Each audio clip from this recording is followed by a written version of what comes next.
23 tahun. Terus sampean ingin ngaji paham dalam 1 jam, itu keangkuhan. Jadi Rasulullah itu jadi nabi itu 23 tahun. Tapi orang ingin memahami Islam, nyewa kiai, diatur lagi itu kalau nggak pernah sepuh itu dosa, itu jelas itu. Itu 1 jam ingin paham. Saya punya sekian cerita ini Maulidur Rasul Shallallahu Alaihi Wasallam. Itu dulu zaman Nabi itu ada ayat yang Jibril jauh-jauh dari langit turun ke bumi hanya membawa 1 kalimat. Sehingga syarat seorang mufassir itu termasuk tahu pertanyaan kalimat apa yang hanya 1 diturunkan Jibril, yaitu kalimat minal fajr.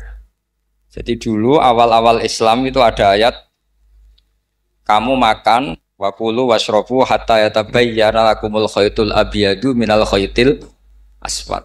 Jadi kalau malam puasa itu orang boleh makan selagi melihat benang putih sama benang hitam itu belum kelihatan. Tapi kalau sudah kelihatan mana yang hitam, mana yang putih, berarti otomatis imsak. Itu sahabat entah saking lugunya, itu ya benar-benar pasang benang hitam sama putih, dia makan. Nanti 1 jam dari makan misalnya diintip lagi, kok belum kelihatan makan lagi. Mungkin yang istrinya cantik ya kumpul istrinya lagi, kalau tidak cantik ya sudah tidak usah mungkin. Sampai itu jadi perilaku sahabat berhari-hari. Ketika dilaporkan ke Rasulullah, Rasulullah itu tertawa-tawa. Kok ada begitu? Baru Jibril datang menerangkan minal fajr. Jadi benang hitam artinya masih malam, benang putih maknanya sudah fajar shadiq. Itu lama sekali. Saya terus mau cerita tentang sanad ilmu.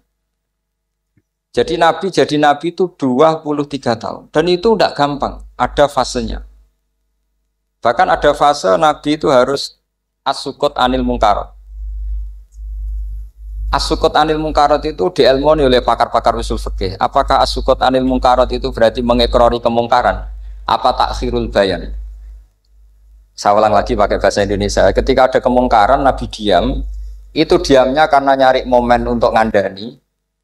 Atau memang diam itu dengan tanda kutip jangan-jangan dianggap ikrar.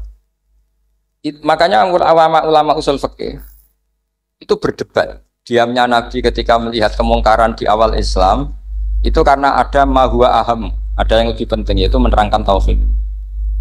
Atau takut itu menjadi satu momok bagi mereka karena Nabi dianggap coro Jawa itu dianggap kecangkeman, sidik-sidik ngeloroi.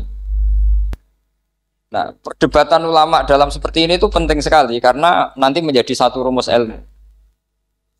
Saya berkali-kali berpikir gini, misalnya Anda punya keponakan atau punya anak pacaran.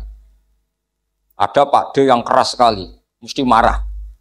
Itu nanti ponakannya nggak sempat dikandani karena main saja nggak berani. Mesti Pak D itu marah karena ini Islam garis keras atau garis lurus atau apa nggak tahu. Pokoknya punya garis. Terus ada kelompok Islam yang nggak punya garis, ya nggak punya karakter. Ponakannya pacaran ya santai, malah kenalan pacare ponakannya. Cantik le, kuliahnya bodoh. Sehingga ponakannya merasa terjustifikasi. Berarti pacaran nggak apa-apa, wong paman saya nggak marah. Natijahnya pasti sama. Yang terlalu mudahanah, yang terlalu baik, hasilnya tidak didik sama sekali. Karena seakan-akan mengakui bahwa itu tidak apa-apa. Yang keras sekali hasilnya juga sama, nggak didik sama sekali. Karena dolan we rawani, kapan didiknya? Nah kira-kira seperti itu. Yang nggak mau berteman sama orang-orang maksiat juga hasilnya sama. Meskipun atas nama kebenaran. Aku mau kancan nang maksiat, ngotori. Hasilnya sama, nggak mau mendidik. Tapi yang mau ngancani juga bahaya kalau terlalu keseringan karena jute aku kenal kiai iki ratu diloroi berarti gak popo kan gitu. Nah ini PR besar dalam umat Rasulullah Shallallahu Alaihi Wasallam. Tadi saya diceritani Mbah Jamal berjuangnya di sini, nata dari kampung yang macam-macam menjadi kampung baik. Dulu saya Duki di Lasem ya gitu. Mbah Mun dulu ya sarang dihimpit 2 kampung yang masalah. Tapi lama-lama terus jadi kampung yang baik lewat tarbiyah luar biasa. Maka ketika kemungkaran kita biarkan, itu namanya apa? Namanya itu kalau dalam usul fikih itu takhirul bayan. Apa? Mengundurkan memberi apa? penjelasan. Karena sekali tidak dengan definisi ini, nanti takutnya dianggap al-iqrar alal mungkar, dianggap ngakui kemungkar. Nah, saya termasuk orang yang sangat usuli ya, sangat memahami Quran, hadis itu secara disiplin ilmu usul fikih. Nah, kenapa itu satu keharusan begini logikanya? Saya ulang lagi, Nabi jadi Nabi itu 23 apa? Itu yang menyokong beliau jadi Nabi itu orang Nasrani dan orang Yahudi. Karena itu satu-satunya perangkat yang harus dipakai. NU belum ada, sama nggak usah GR bela Nabi. NU pas itu belum ada. Maulid Nabi itu yang kangelan tuh Abu Lahab, bukan pengurus NU. Sampai sekarang dalil Maulid itu masih pakai Abu Lahab. Jadi ini ya NU itu termasuk organisasi yang luar biasa. Abu Lahab itu jadi dalil. Jadi Abu Lahab dengar kalau iparnya Abu Lahab itu iparnya Aminah, iparnya Sayyidah siapa? Dengar Aminah lahir nggak punya suami, saking senengnya candalemnya beliau itu dimerdekakan. Ya setidaknya untuk hari Senin tak sebut beliau karena pas sholat. Nanti Selasa Rabu sudah itu dimerdekakan. Saya yang kiai kecil saja nggak bayangkan kalau pagi-pagi tidak punya anak dalam yang bikin kopi siapa, yang mencucikan siapa, yang nyapu rumah. Tapi Abu Lahab saking senengnya punya ponakan itu dikasihkan, sudah Suwaiba kamu pakai saja, sudah biar melayani kamu, ngurusin kamu. Jadi saya bayangkan hari itu Abu Lahab itu mungkin bikin kopi sendiri, nyapu sendiri demi. Nah itu sama Allah dikenang sehingga yukhaffafu anhul adzabu yaumal isnan, itu masyhur. Idza kana hadza kafiron jaa dhammuhu bitabbat yadahu fil jahimi muhal lada ata annahu fi yaumil isnaini daiman yukhaffafu anhu lisururi bi ahmada famadzannu bil abdil ladzi kana umruhu bi ahmada masruran wa mata muwahhid. Ini Abu Lahab yang kafir, format Maulidur Rasul saja dapat takhfiful adab, apalagi yang mukmin. Jadi itu satu-satunya dalil Maulid, itu dalilnya Abu Lahab. Ya makanya terus kita itu dibully sama kelompok sebelah, dalil kok Abu Lahab. Tapi saya pastikan awal Islam itu yang menjadi perangkat nubuah itu hanya Yahudi dan Nasrani. Karena yang lainnya nggak tahu Nabi itu apa. Saya beri sedikit cerita, Nabi itu umur anggap saja kita ikut kaul yang 12 tahun saja. Sebetulnya ada beberapa perdebatan, ada yang bilang 9, ada yang bilang 12. Tapi yang debat tidak usah didengerin, sama-sama nggak tahu kok ngotot. Kadang orang debat yang lucu, sama-sama nggak tahu kok ngotot. Anggap saja 12. Nabi datang ke Syam, Syam itu ya sekitar Syria, Lebanon, Palestina itu Syam. Itu pertama yang tahu kalau beliau Nabi itu ya rohib. Rohib itu terjemahnya ya pendeta. Rohib, Bukhairah, nemuin Abu Thalib, itu siapa? Ini anak saya. Terus ditanya lagi, ini siapa? Ini anak saya. Sampai 3 kali. Terus sampai Abu Thalib itu agak tersinggung. Memangnya masalahnya apa kalau dia anak saya?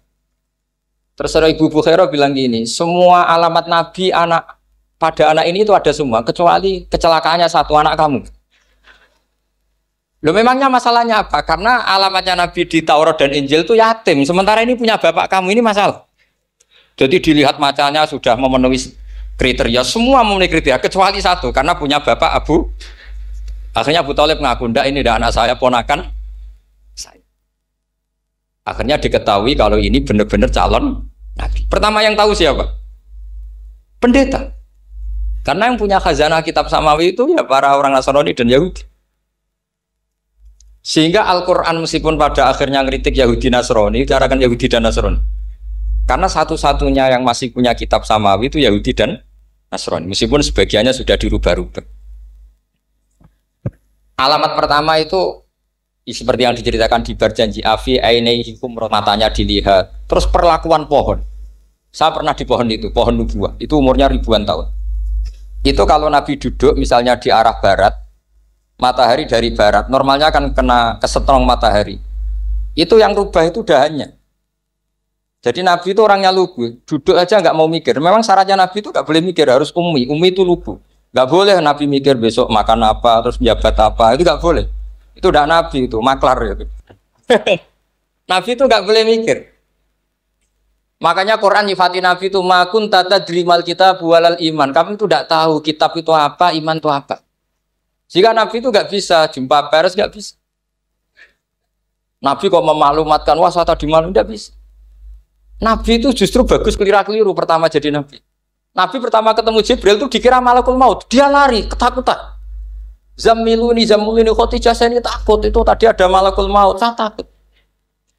Sama Khadijah dikemulin. Jadi Nabi itu nggak tahu kalau itu malaikat siapa? Jibril. Jibril nggak bisa dia kenalan nggak di seminar. Ini malaikat Jibril pernah kuliah di sini, nggak bisa seperti itu. Jibril itu ya aneh. Pertama ketemu Nabi, Iqra ya Muhammad, kamu harus baca ini. Kata Nabi, Nabi Qur'an saya tidak bisa baca. Harus bisa. Dipaksa sampai 3 kali. Nabi tetap jawab, saya tidak bisa baca. Terus kata Nabi kenangnya, Tony, saya didekap. Kamu harus bisa baca. Setelah baca dilepas, Nabi lari pulang. Pulang terus bilang ke istrinya Zamiluni. Ini secara nahwu agak aneh karena mukhatabahnya perempuan satu, harusnya Zamilini. Kalau untuk perempuan harusnya idribi ya, unsuri gitu.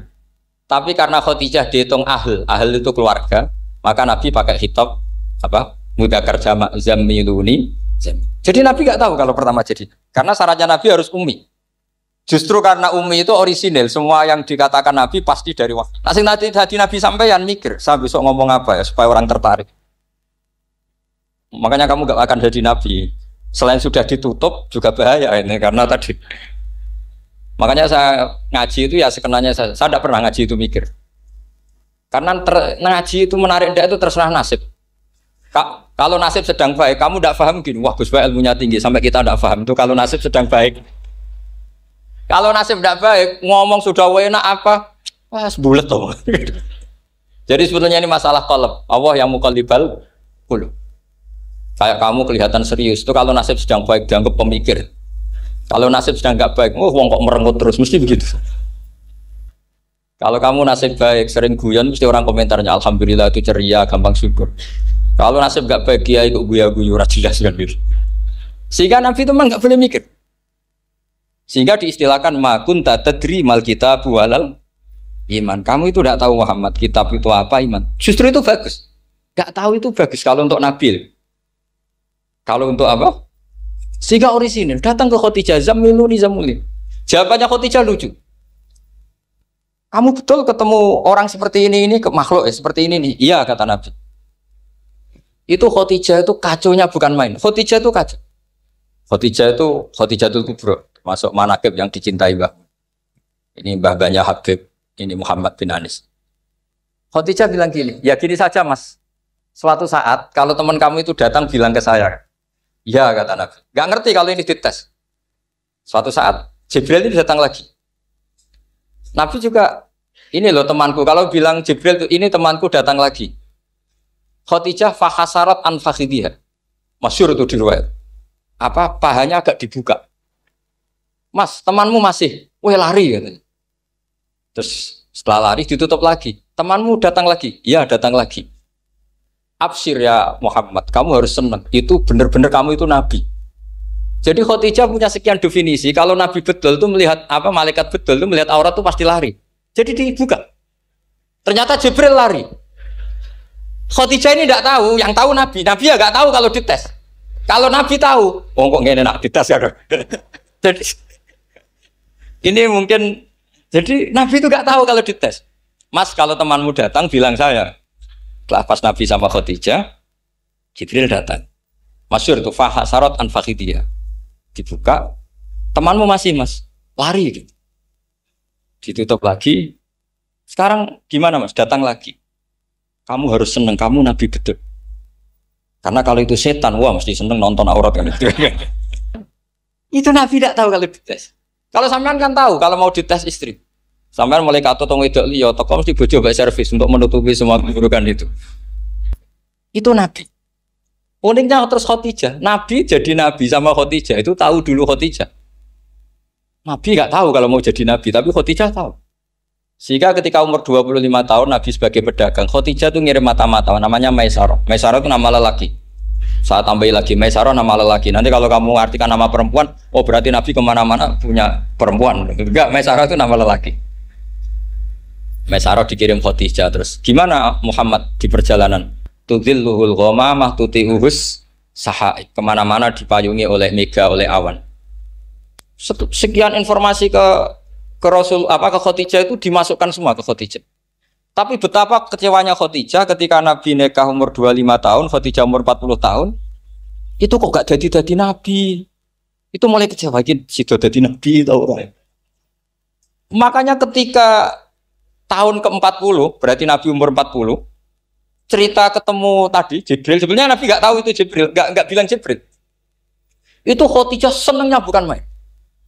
Karena apa yang dibayangkan dia terjadi. Fa wa la yuzika wa abadan innaka la tasilur rahim wa tahmilul kalla wa taksibul maqdud wa taqridu fa wa tu'inu ala nawaibil haq. Bahasa Pak Said Akil, syarat jadi rais Suriah harus hafal katanya gitu. Sonono, syaratnya jadi ulama. Saya ini jadi ulama sebelum di NU. Banyak kata Mbak Mun dulu guyon kiai ono loro, ono kiai sing ning NU, berarti kiai sik lagi ning NU. Ono sing kiai NU nak gak pengurus NU ora dadi kiai gitu kan. Itu guyonannya Mbak Mun. Akhirnya Khadijah itu sempurnanya bukan main karena pernah ragu 15 tahun. Kan dari umur 25 Nabi, kemudian nggak tahu bukti berikutnya, makanya terus ini jadi Nabi enggak. Setelah umur 40 benar-benar Nabi, paginya diajak ke Waraqah bin Naufal, masih pernah paman sama Khadijah. Ya Ami, ini Ibnu Akhika mau cerita. Terus Waraqah ini Nasrani. Di kitab Bukhari Quran tanah sorofil jahiliyah wayak tubuh Injil bil Ibraniyah masya Allah ayat. Jadi Waraqah itu penginjil, pendeta. Tapi nanti loh kamu jangan salah paham. Terus kayak pendeta sekarang ada periode di mana Injil masih asli dan ada periode ini yang sudah muharraf. Itu kan dia itu lafaznya ulama sudah. Akhirnya Waraqah tanya, kamu ngomong saja ya Ibnu Akhi, manggilnya seperti itu. Akhirnya Nabi cerita ketemu Jibril, sebenarnya beliau nggak tahu itu Jibril cerita. Terus kata Waraqah, hadan namus alladzi ja'a bi Musa. Masih pakai bahasa namus, hadan namus alladzi ja'a bi Musa. Itu namus semacam malaikat yang mendatangi Musa. Terus uniknya Waraqah bilang gini, wa iyudrikni yaumuka ansuruka nasron mu'azzar. Andaikan saya menemukan hari ketika kamu jadi nabi, akan saya bilang mati-matian. Kapan itu, paman? Khina yukhrijuka kaumu, ketika kamu diusir oleh kaum kamu. Nabi sebagai orang baik, makanya GR jadi orang baik itu ya boleh. Nabi sebagai orang baik itu tanya, awamu khrijiyahum. Kalau kiai mana nih awamu khrijiyah ono to iku wong sing ngetono ingsun hum utai kaumi. Masa saya nanti diusir kaum saya? Saya ini termasuk keluarga terhormat. Perilaku saya baik. Masa saya nanti diusir? Terus kata Waraqah, tidak ada seorang pun yang jadi nabi kecuali nanti ngalami diusir. Jadi yang tahu mau diusir itu ya Waraqah. Nabi malah tanya, masa saya nanti diusir? Karena tadi syaratnya Nabi harus ummi. Ummi itu keibu-ibuan. Jadi nggak tahu. Tapi nggak tahu di Nabi itu sifatu madkhin, sifat pujian, bukan sifatu naqsin, sifat apa? Kekurangan. Akhirnya Nabi mulai sadar, wah jadi Nabi tenan kan gitu. Jadi saya ini termasuk orang yang sangat-sangat susah ketika orang ingin belajar Islam itu instan. Dulu Nabi jadi Nabi itu 23 tahun. Itu untuk menemukan teori masbuk, tidak nyalip imam, itu Nabi juga lama. Jadi dulu sahabat itu kayak anak-anak kecil zaman saya kecil itu kalau imam sudah rakaat ketiga atau rakaat keempat itu kalau orang-orang desa kan langsung takbir terus dia sholat sampai 3 rakaat nyalip siapa? Imam. Nanti di rakaat keempat baru sama imam salam dia ikut salam. Itu hebat betul. Itu sama sekali nggak salah. Kalau ditanya, lo kok ikut salam? Kan sudah sama-sama 4 rakaat karena imamnya dia apa? Disalib, jadi dia takbir terus tahu imamnya rakaat ketiga atau keempat terus nyalip sampai ke rakaat yang sama, nanti salamnya bareng-bareng imam. Itu dulu sahabat ya gitu, kalau Rasulullah sudah di rakaat keempat atau ketiga langsung mereka takbir Allahu Akbar nyalip, setelah nyalip menyamakan dengan Rasulullah salam juga ikut salam. Jadi itu dulu lama sekali prosesnya. Sampai ada satu peristiwa Mu'ad bin Jabal datang. Kemudian Nabi sudah sholat, berarti masbuk kalau dalam bahasa fikih. Mu'ad langsung ikuti Nabi, setelah Nabi salam baru Mu'ad menambahkan jumlah rakaat yang tertinggal. Terus semenjak itu jadi sunnah Jadi sunnatan mutaba'ah kalau masbuk ikut imam, kemudian hanya menambahkan rokaat yang yang apa? Tertib.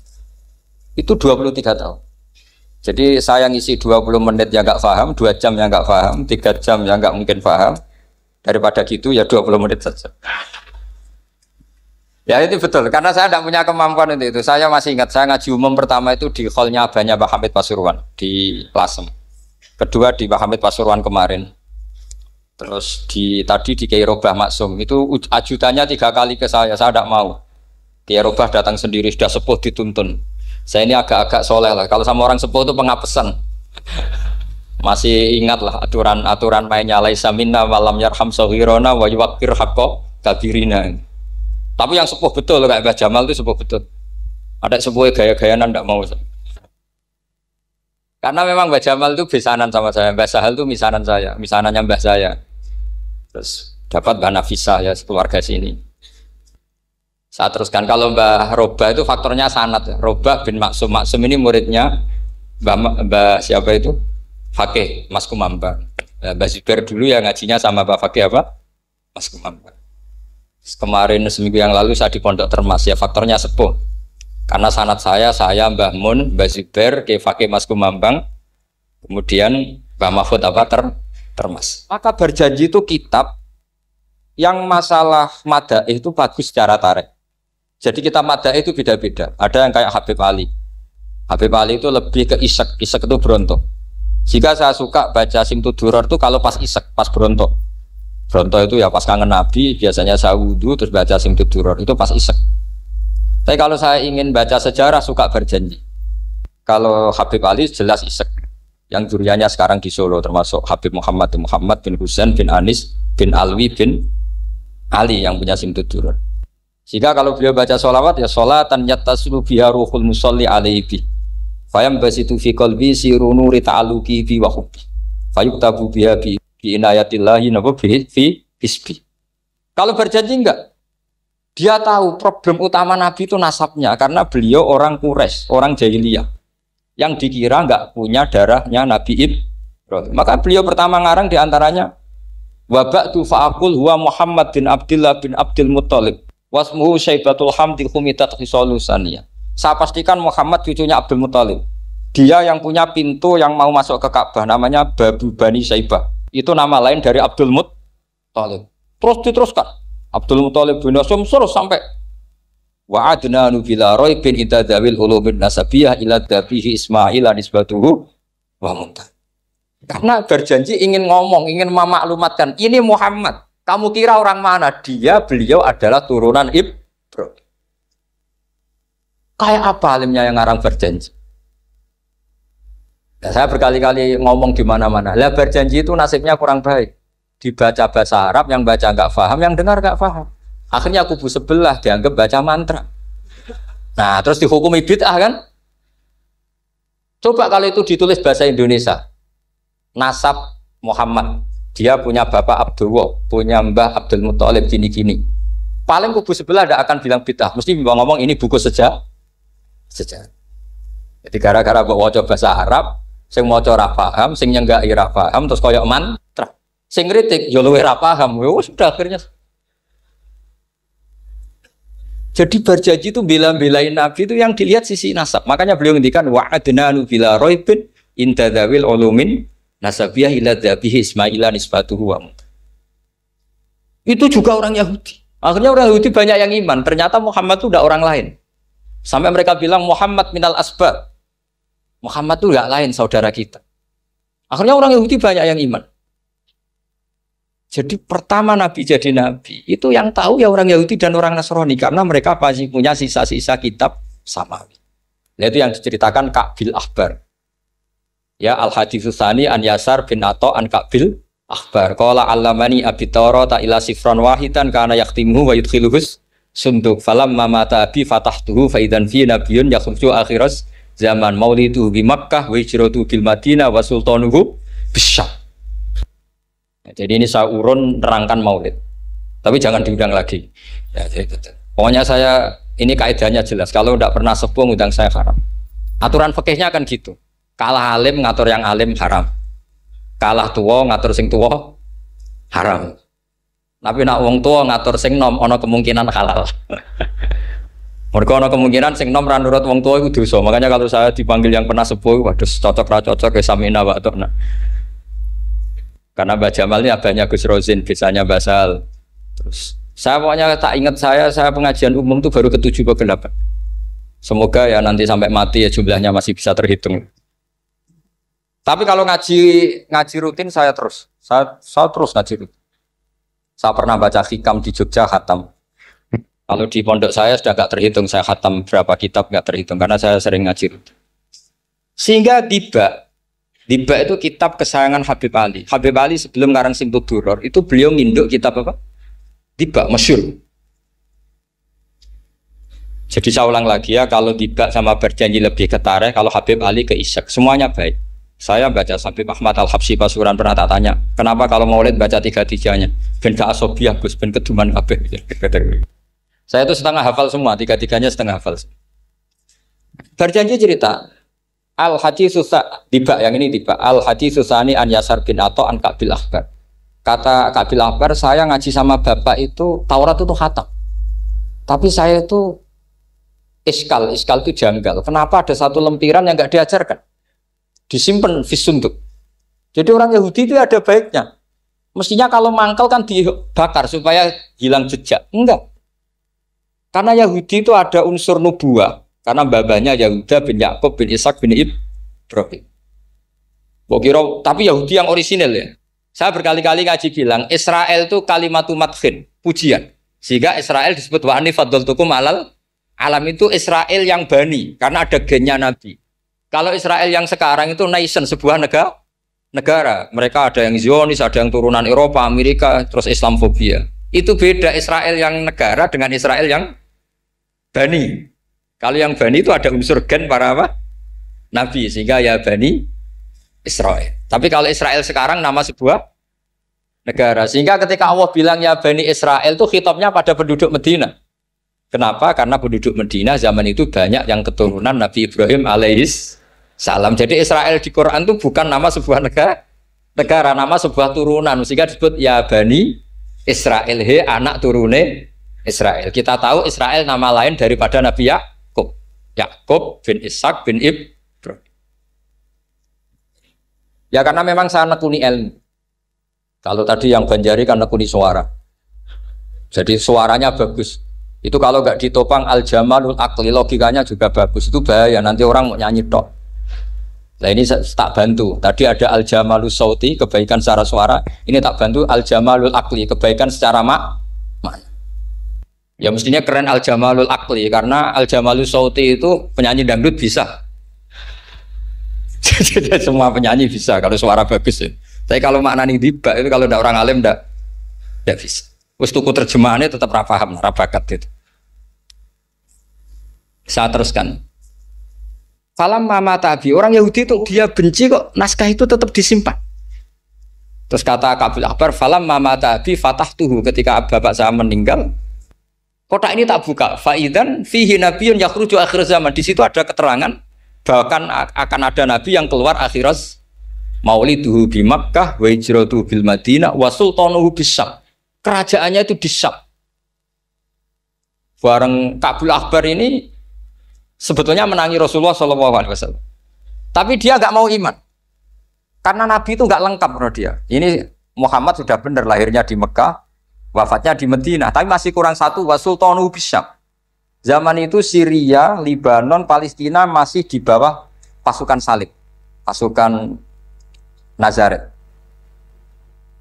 Sehingga dia mikir, katanya kerajaan Islam ada di Syam, ini kok Muhammad nggak jadi raja di Syam. Sehingga dia menunda imannya. Yuakhiru Islam. Bareng era Sayyidina Umar, beliau bisa menaklukkan Baitul Maqdis. Terus dia iman. Makanya imannya Kabil Akbar itu era Sayyidina Umar, karena sudah masuk definisi ketiga wasultanuhu bisyam, kerajaannya Nabi ada di iman. Sekali iman langsung pinter deh. Wong sedurunge baca kitab Samawi banyak. Sehingga Sayyidina Umar kalau mau tanya kitab Samawi ya tanya Kabil Akbar. Karena beliau itu Nabi sudah benar maulidu bi Makkah wa hijratu bil Madinah wa sultanuhu Bisa. Rasulullah ketika wafat atau intaqala ila rafiqil a'la itu belum menangi Islam menaklukkan mana Palestina. Tapi Nabi itu kasef. Nabi itu nak kasef itu ya lucu. Makanya kalau ada kiai lucu itu ya anggapnya niru Nabi. Nabi itu lucu. Ada sahabat itu gak pati ganteng, pendek gak pati ganteng. Namanya Surakoh. Itu digojol sama Nabi. Surakoh, bagaimana kalau kamu suatu saat itu pakai tas itu apa? Mahkotanya Raja Syam, Raja Kaisar. Ya Surakoh ya dianggap Nabi Gujan gitu aja. Nabi Gujan aja. Singkat cerita, suatu saat Umar itu mengalahkan kerajaan itu. Kaisar itu dikalahkan Umar. Saking takutnya lari, mahkotanya itu jatuh. Jatuh disaksikan Surakoh. Terus ingat, dulu Nabi pernah ngendikan itu disuruh pakai saya. Akhirnya sama Surakoh dipakai. Ya tetap orang ganteng, orang ganteng. Padahal sudah pakai mahkota guys. Karena setelah dipakai, kata Umar, ikhla'ha.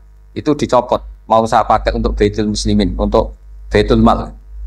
Kata Surakoh, bukankah Nabi ngendikan kalau ini yang pakai saya? Jawabnya Umar, innama yaqulu Rasulullah lital bisaha walam yaqul litam likaha. Kata Nabi hanya ngendikan kamu disuruh pakai, tapi tidak disuruh memiliki. Kayak apa Rasulullah kasefnya? Itu kata orang-orang yang pernah ke Turki. Saya belum pernah ke Turki, tapi saya hafal hadis sahih ini. Itu ditulis di masjid Turki itu, la taftahunnal Konstantinia.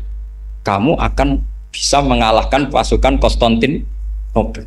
Itu dikalahkan setelah 1000 sekian tahun dari wafatnya Nabi. Kayak apa kasefnya Nabi?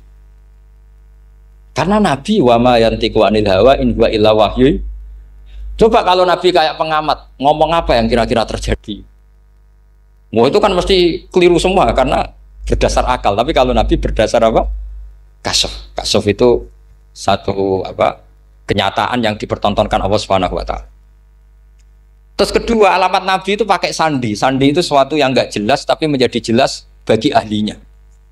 Saya ulang lagi, sandi itu kayak sandi di militer itu. Atau sandi di KPK itu ada sandinya. Sandi itu ya kata sandi. Saya pernah diceritani Pak Busro Muqaddas ketika ketua KPK itu lucu. Wah sandinya koruptor saya tambah kacau Pak.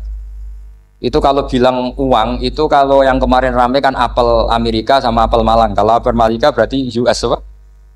Dolar, kalau apel Malang berarti apa? Setelah KPK tahu sandinya diganti Ustadz. Jadi koruptor kalau mau korupsi nelpon temannya. Loh ini Ustadznya sudah siap loh, kamu gak ikut pengajian. Itu sempat penyadap KPK itu gak mau ngecek. Masa orang pengajian dicek. Ternyata ya gak ada acara pengajian. Ustadz itu maknanya uang. Koruptor saking ngerti itu disadap KPK itu sandinya gimana? Datang nggak ke sini, ini ustadznya sudah siap, ini ada pengajian. Hampir KPK itu nggak ngecek karena pengajian, ustadznya sudah siap. Setelah digerebek ternyata ustadz tuh sandi dari makna apa? Uang, gak kurang ajar itu ustadz katanya. Jadi kalau di sini ditangkap KPK berapa ustadz ini sudah? Ada Habibnya lagi, ada Habib Muhammad ini. Nah, Al-Farisi itu pemikir, dia orang Persia. Di mana-mana orang Persia itu pemikir. Persia itu kalau sekarang ikut Iran. Itu dia ngaji lama sekali sama pendeta-pendeta itu. Kebetulan dia punya pendeta yang belum muharraf, belum muharrif atau belum muharraf. Kalau muharrif orangnya, kalau muharraf itu kitabnya atau bukunya. Setiap dia ngaji sama pendeta dikasih tahu, terus kecewa beberapa kali, walhasil ketemu pendeta yang benar. Sudah, kamu tidak usah ngaji sama saya, kamu datang saja ke Yasrib, ke Madinah sana, ke Yasrib. Di situ Nabi akhir zaman sekarang sudah ada kan. Ini yang ngomong pendeta. Ya.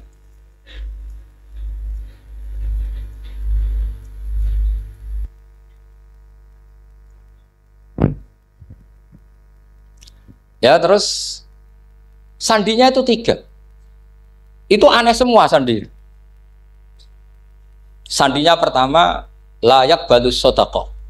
Lalu saya tahu kalau itu Nabi gimana. Pas itu posisi di Babylon. Babylon itu sekarang ikut Irak. Babylon itu ikut Irak. Dia orang Persia, kira-kira sekarang Iran. Terus dia kerja di Babylon, kalau sekarang ikut Irak. Makanya ada yang cerita Nabi Ibrahim itu orang Babylon, berarti orang mana? Irak. Kemudian pindah ke Syam, Kemudian sempat hidup di mana? Makkah. Akhirnya datang. Beliau di Babylon diceritani. Terus beliau miskin. Terus ada kafilah dari Yasrib, dia bilang saya siap jadi budak Anda asal saya dibawa ke Yasrib. Akhirnya Salman jadi budak. Jadi budak, dia di Yasrib jadi budak. Demi penelitian tuh dia jadi budak. Padahal dia orang pinter sekali namanya Salman Al-Farisi. Setelah jadi budak, dia di Yasrib. Suatu saat dia kerja dapat ujroh itu upah. Datang ke Rasulullah. Ya Muhammad, manggilnya masih jangkar. Ya Muhammad, saya punya banyak uang. Kamu kan punya sahabat banyak, punya santri banyak. Ini tak sedekahkan ke kamu. Apa kata Nabi? Sahabat dipanggil semua. Halumu ilayya, ayo kesini, ini makan, ini ada sedekah. Terus kata Salman kenangannya walam ya'khud min hasya'an. Bahkan sebagian riwayat mengatakan falam yamussa. Nabi nyentuh saja gak mau. Karena diistilahkan sedekah. Terus kata Salman, hadhihi waqidah, ini satu alamat. Itu sandi. Gak ada yang tahu kecuali ahli kitab. Setelah seminggu, 2 minggu dapat uang lagi. Ya Muhammad, hadhihi hadiyatun laka, ini hadiah untuk kamu. Nabi langsung ikut dahar. Hadhihi sintan, ini 2. Kalau logika kita pakai pengamat, bedanya apa? Sedekah ya dapat, hadiah ya dapat. Kan nggak ada bedanya sama sekali. Ternyata itu sandi. Sandi wala apa wayak balus hadiah tapi walayak balus sedekah. Nabi itu nerima hadiah tapi nggak nerima sedekah. Bagi orang kebanyakan kan bedanya apa? Sama-sama dapat. Kiai pakai duit 1 juta, mbok arani sedekah ya ditompo. Mbok kayak 50.000 diarani hadiah ya ditompo. Sementing kan duit. Tapi kalau Nabi tidak bisa seperti itu. Kalau dikatakan sedekah nggak mau nerima, kalau hadiah akhirnya wah ini sudah ada 2 alamat. Jadi alamat tuh ya kadang aneh, masa sedekah sama hadiah dibedakan. Terus ketiga, wa fi katifihil aisar khatamun nubuwah. Mislu baidatin nu'amah. Di apa katifil aisar, apa kalau orang sini bilang apa? Pundak yang kiri itu ada khatamun nubuwah, ada alamat bahwa beliau adalah nabi akhir zaman. Itu mislu baidatin nu'amah, kayak semacam telur manuk darah. Wah itu pusing. Waduh, caranya ngelihat gimana? Dia berkali-kali datang ke situ. Nabi itu orangnya priayi, jadi sering pakai baju. Kalau Nabi ini jenengan sering blodor gampang. Ini kan Nabi kan sering priayi. Tapi Nabi itu memang unik. Ketika Salman ke situ, pas beliau mau wudu, biasanya nggak pernah pakai buka baju. Nabi dibuka bajunya. Akhirnya Salman fa'aqab ba'alaihi, bersungkur di depan Nabi, kemudian mengatakan aman tu bika ya Rasulullah. Lagi-lagi 3 itu juga didapatkan dari ahli kitab. Makanya di awal-awal Islam itu ahli kitab itu luar biasa. Meskipun akhirnya di akhir-akhir masalah karena banyak oknum yang mentahrif itu. Jadi saya mohon ilmu-ilmu seperti nggak boleh hilang. Jangan mentang-mentang orang Yahudi Nasrani sekarang sudah muharraf, kamu terus anti sama sekali. Tetap ada sisa-sisa samawi. Karena mereka masih megang kitab apa? Samawi. Jadi kita fair saja. Yang salah ya salah, yang benar gini apa? Benar. Makanya saking fairnya Nabi, ini harus ditiru oleh semua orang NU, orang Muhammadiyah, orang apa saja. Nabi itu kalau menghormati satu ilmu itu luar biasa. Kata Sayyidina Umar, saya ini punya naskah banyak Taurat karena naskahnya menarik ya Rasulullah. Ada sahabat lagi cerita begini-begini. Jawabannya Nabi apa? La tusaddiquhum wa la tukadzibuhum. Kamu ya jangan bilang iya, ya jangan bilang tidak. Kalau kamu bilang iya, ternyata yang pas muharraf, yang pas sudah ada orisinil. Kamu bilang, wah itu bohong semua, ternyata ada yang masih orisinil. Kayak apa Rasulullah hati-hatinya? La tusaddiquhum wa la tukadzibuhum. Kalau sekarang enggak, orang ekstrim, pokoknya salah.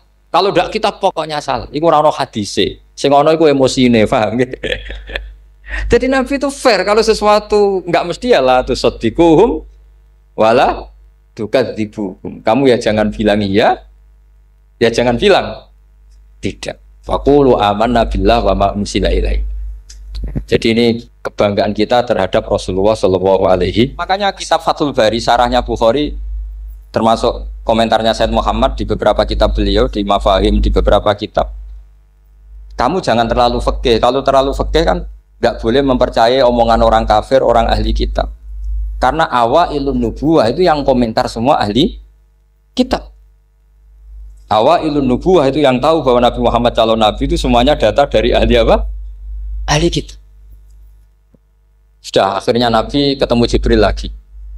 Yang menurunkan ayat ya ayyuhal muddatsir qum fa'anzir wa rabbaka fakabbir wa thiyabaka fatahhir wa rujza fahjur wa la tamnun tastakbir wa li rabbika fasbir. Nabi mulai yakin ketemu Jibril. Setelah sering ketemu Jibril, Nabi ya dengan tanda kutip nggak tahu aturan mainnya lagi. Setiap ada pertanyaan bilang gini, sudah tak jawab besok. Mentang-mentang besok Jibril datang. Ternyata Jibril tidak datang. Sampai 40 hari. Akhirnya dibully sama umatnya. Mat dari iso jawab ternyata tidak bisa. Piye Jibril ora teko. Akhirnya diwarai meneh. Ngene lho carane dadi nabi wala taqulanna lisein ini fa'ilun dzalika hudan illa. Jadi Nabi, sudah kamu besok datang ke saya tak jawab karena Nabi mentang-mentang besok mau konsultasi sama apa? Jibril. Ternyata Jibril tidak datang karena Nabi lupa ada mengatakan bisa. Kalau Nabi itu tahu semua, pasti Nabi mengatakan insya Allah dulu. Tapi Nabi memang sebaiknya nggak tahu. Ummi. Justru itu wa ma yantiqu anil hawa in huwa illa wahyu. Itu beberapa peristiwa. Sehingga syaratnya jadi wali, karena wali itu warasatul anbiya. Ya kudu rada goblok sithik-sithik. Nggak boleh wali kok cerdas, analisis nggak boleh. Wali kok delok TV ngrungokno pakar-pakar analisis. Iku ora wali, jadi maklar. Enggak boleh. Jadi misalnya yang menang Pak Jokowi atau Pak Prabowo, enggak boleh pakai Pak Jokowi petahana. Wah, segini enggak boleh. Wali kalau ditanya yang menang Pak Jokowi Pak Prabowo, biadillah gitu aja. Itu urusan Allah. Itu alamatnya apa? Itu enggak penting, yang penting golek ridhane Allah. Enggak menarik figur-figur seperti itu wali. Sudah saya teruskan supaya clear ya masa Maulid Rasul Shallallahu Alaihi Wasallam. Itu kita tidak punya data kecuali dari ahli kitab. Yahudi lebih ngeri lagi. Yahudi itu punya kriteria syaratnya Nabi harus min dzurriyyati Ibrahim. Ya makanya kitab yang paling disenangi Mbah Mun itu berjanji. Syaratnya Nabi harus min dzurriyyati Ibrahim. Lalu Muhammad itu siapa? Kok tahu-tahu Nabi dia itu orang Arab? Orang Arab itu jahiliyah, wongnya goblok-goblok. Wah, akhirnya terus jadi polemik ilmiah kan. Akhirnya Nabi memaklumatkan diri kalau beliau min dzurriyyati Ibrahim. Dibuktikan Ibrahim pernah singgah di Mekah, yaitu fihi ayatum bayyinatum maqamu Ibrahim. Bahwa Ibrahim pernah hidup di Mekah ada buktinya, yaitu ada bekas kaki di dekat Ka'bah. Akhirnya Ibrahim meninggalkan Ismail. Ismail kecil kekurangan air, Hajar lari-lari nyari air 7 kali. Akhirnya jadi sa'i bena Safa wal. Ada sekian bukti kalau Ismail itu hidup di Mekah, menikah sama suku Jurhum. Akhirnya orang Yahudi mulai ngeper. Loh iya, Muhammad pantas jadi nabi. Ternyata orang Mekah turunan Ibrahim alaihis. Itu andekan orang Yahudi yang tidak komen, itu juga gak dilacak nasabnya Nabi. Gara-gara orang Yahudi komen, Nabi itu harus turunan Ibrahim. Kamu asal-usulnya gimana? Akhirnya Allah sendiri yang menjawab bahwa Nabi lahir dari Ibrahim. Padahal Ibrahim itu orang Palestina. Logikanya gimana? Ternyata Ibrahim pernah singgah di Mekah. Ada bekas kakinya, ada ritualnya yaitu lari bena Safa wal Marwah, menceritakan wal Marwah menceritakan apa? Ibrahim ketika nyari apa? Siti Hajar ketika nyari apa? Itu disebut fihi ayatum bayyinatum maqamu